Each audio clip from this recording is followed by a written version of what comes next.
What do, skibbity boo, it's your boy Shawnee B Gaming, and today we are going to be going over the 7.4 bonus update and the 7.5 final boss update. Real quick, if you enjoy this video and content like this, please be sure to subscribe to the channel.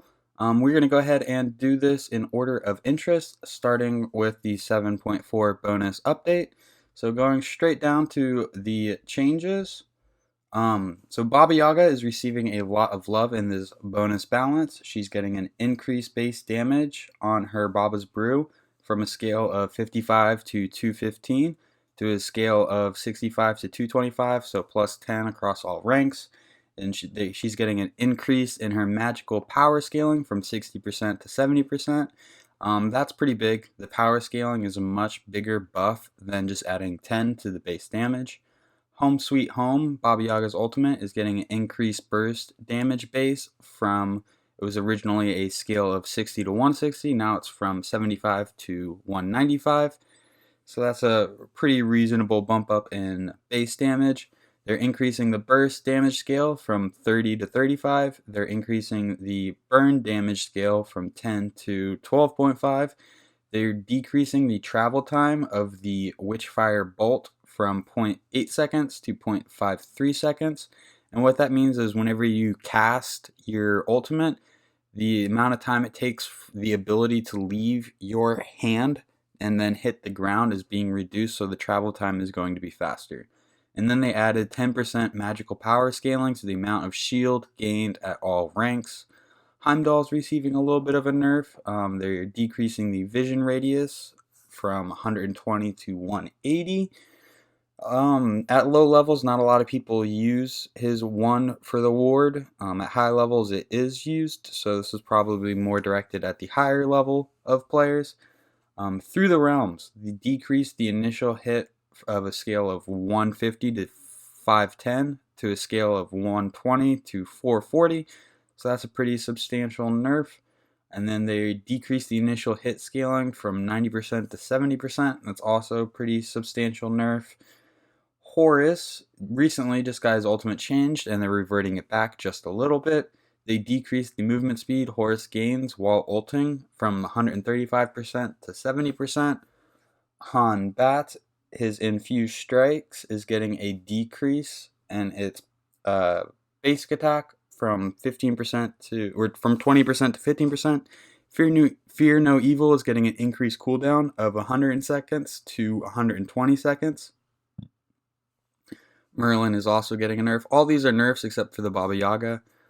Blizzard gets decreased scaling per tick from 20% power scaling to 15% power scaling, and it hits up to 8 times, so the total scaling decreases from 160 to 120. Dragonfire reduced the max dex of protection reduction from 8 to 6. Decreased scaling per tick from 20% to 15%. Hits up to 13 times, so the total scaling decrease is from 260 to 195. So these are some pretty big changes to MERLIN. They did not change his purple form at all. With ODIN, they said that he has a very high pick and win rate, so they are increasing the cooldown on his lunge, and it was on a scale of 15 to 11. Now it's going to be on a scale of 16 to 12, so they're just adding a second across all ranks.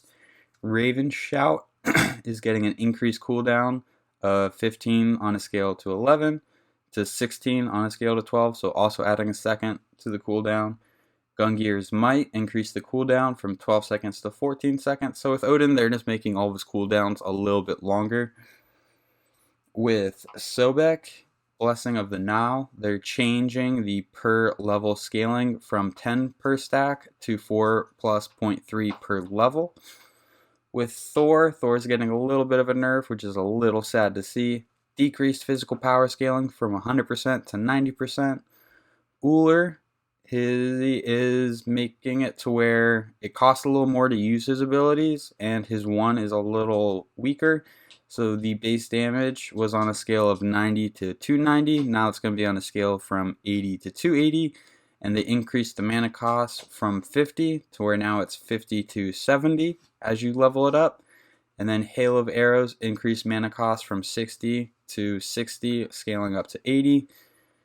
YEMOJA Omni increased the level at which YEMOJA gains additional Omni from levels 4 and 12 to 6 and 14. They decreased Bubble, or Bouncing Bubble, decreased base damage from a scale of 40 to 200 to a scale of 40 to 180. So that's a little bit of a nerf. Also, in the bonus balance update, they are changing the scaling of the minions. So the melee fire minion in Joust and Duel is getting a decreased max health scaling from 20 to 10, decreased physical protection scaling from 1 to 0.5, decreased magical protection scaling from 1 to 0.5, ranged fire minions decreased physical and magical protection scaling from 1 to 0.5. Then the brute fire minion decreased the max health scaling from 40 to 20, decreased the physical protection scaling for both physical and magical from 2 to 0.05. And then we have the skins. The Centaurion Chiron and the Cursed Scarab Khepri are going to be part of the Grim Omens event. The Fae Mantis Arachne, which is a really cool skin, is only available in a chest. And then the Electric Buzz Muzen is also only available in a chest. So that is it for the bonus balance. Let's go ahead and take a look at 5.1, the final boss, and we're going to jump straight down to the good stuff. So now we are at the good stuff. Jade Emperor's Crown and Runic Shield are items that have an aura. They give you a little bit of either physical or magical protection, and then they reduce the power of either physical or magical. And they're both really strong items, so they're both receiving a nerf this patch. The Jade Emperor's Crown gets an increased cost from 2100 to 2150. The decreased physical protections from 60 to 50. For Runic Shield, they decrease the magical power reduction from 50 to 40, and they decrease the HP from 200 to 150. Artemis is receiving a little bit of love. They kind of did a small little rework on her ultimate, so it's supposed to be more responsive. They decreased the warm-up time from 1 second to 0.7 seconds. They increased the delay between charges from 0.5 seconds to 0.6 seconds. The additional responsiveness from the changes below make this feel similar to its current timing. Added additional effects when spawning to see where Tusky is. Added a warm-up targeter for the initial charge so allies and enemies can see its range and timing. Tusky has undergone AI improvements, and then they just fixed a couple of issues. CERNUNNOS, on his 1, he can switch between 4 stances. On his Autumn stance, which is the orange stance, he can reduce physical and magical protections for himself. But now they're reworking it to where it also reduces magical protections. Okay, so it was only reducing physical protections, but now it reduces both. Chang'e is receiving a small little buff. They increased the magical power scaling from 50% to 60% on the Moonflower Dance. And that's only going to be the damage, not the healing attached to that ability. Mulan is getting a little bit of a buff. Her mastery bonus is increased from 5% to 10% attack speed on her cross strike, which is her 1. So as you level it up and you use it, you'll now be getting 10% attack speed. Nike is now knockback immune while channeling her 2. So a lot of gods in solo lane, whenever they're channeling ability, they're knock up immune. If you think like a Bacchus, he can't be knocked up while he's burping. They just feel like Nike has a channeling ability like not a Bacchus's burp, so she should be knock up immune. Rama is getting a bit of a rework.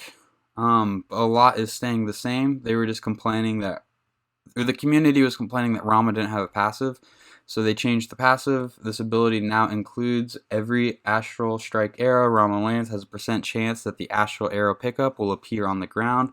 Drop chance is 30% plus 1 times the level. So at level 20, it's a 50% chance. Additionally, picking up an arrow heals 10% mana. Pick Me Up is renamed to Infinite Arrows. Removed drop chance for arrow pickup from this ability. Added While this buff is active, every third successful hit on an enemy god will immediately generate an astral arrow. Rolling Assault, you can cancel this ability after rolling. Increased physical power scaling of 25% to the arrow shot bonus damage. And then his ultimate, every time Rama generates or picks up an astral arrow, the cooldown of this ability is reduced by 0.2 seconds. Includes passive regen plus pickup deployables plus generated arrows during stem. RAVANA, he's receiving a little bit of a buff on his Piranha Onslaught, and it was a scale of 80 to 300. Now it's going to be a scale of 90 to 310, so plus 10 across all ranks. And this is some beautiful changes. I love seeing this change. Ymir's Ice Wall. Ymir can now refire this ability to destroy the wall early. He can refire this while under the effects of CC or while dead. I love that. I think that is a beautiful quality of life change for Ymir. This ability now goes on cooldown only after the wall dies. Decreased cooldown from 14 seconds. Now it's a scale from 12 to 8 seconds. Shards of Ice, Ymir's ultimate. If Ymir dies while channeling this, he will still deal damage for his current amount charged. Another beautiful quality of life change. Zeus is getting a change on his Aegis Assault. Increased static damage from 50 scaling to 90 to 55 scaling to 95. So plus 5 across all ranks. Now let's see what else they added in the 7.5. Let's go ahead and take a look at the skins and then we'll get into it. So we have the Elder Djinn Baba Yaga. That's going to be a Battle Pass skin. We have the Shadow Guan Yu, which is going to be a Battle Pass skin. We have the Frost Gorgon Medusa, which is going to be a Battle Pass skin. The Legion Hades, which is going to be a Battle Pass skin. Then we've got Grim End Hercules, which is going to be a Grim Omens event. World Kitty Jormungandr, which is going to be a Grim Omens event, and I think that skin is 10 out of 10. Fantastic. The Lunar Explorer Chang'e, which is going to be Grim Omens. The Bewitched Bunny Scylla is going to be Grim Omens. And then the Galaxy Maverick Ne Zha is only going to be available in the Galaxy Hero chests. So the bonus balance is coming out May 5th. The final boss balance is coming out May 19th. And then the bonus balance for 7.5 is going to be June 2nd. So Project Olympus, basically, they made it to where victory and battle chests were giving mostly skin boosters. And in my massive opening video where I opened all the chests I received from the battle pass, on the victory chest I received like 7 out of 9 chests were boosters. So that was their intention, was to have this be mostly boosters, but the way the UI worked, it looked like you had a very high chance of getting a skin because there were so many skins listed and a booster would only be listed once. So they're changing that to where now there's like a battle cosmetic chest, a battle emote chest, battle voice pack chest, battle avatar chest, and battle skin chest.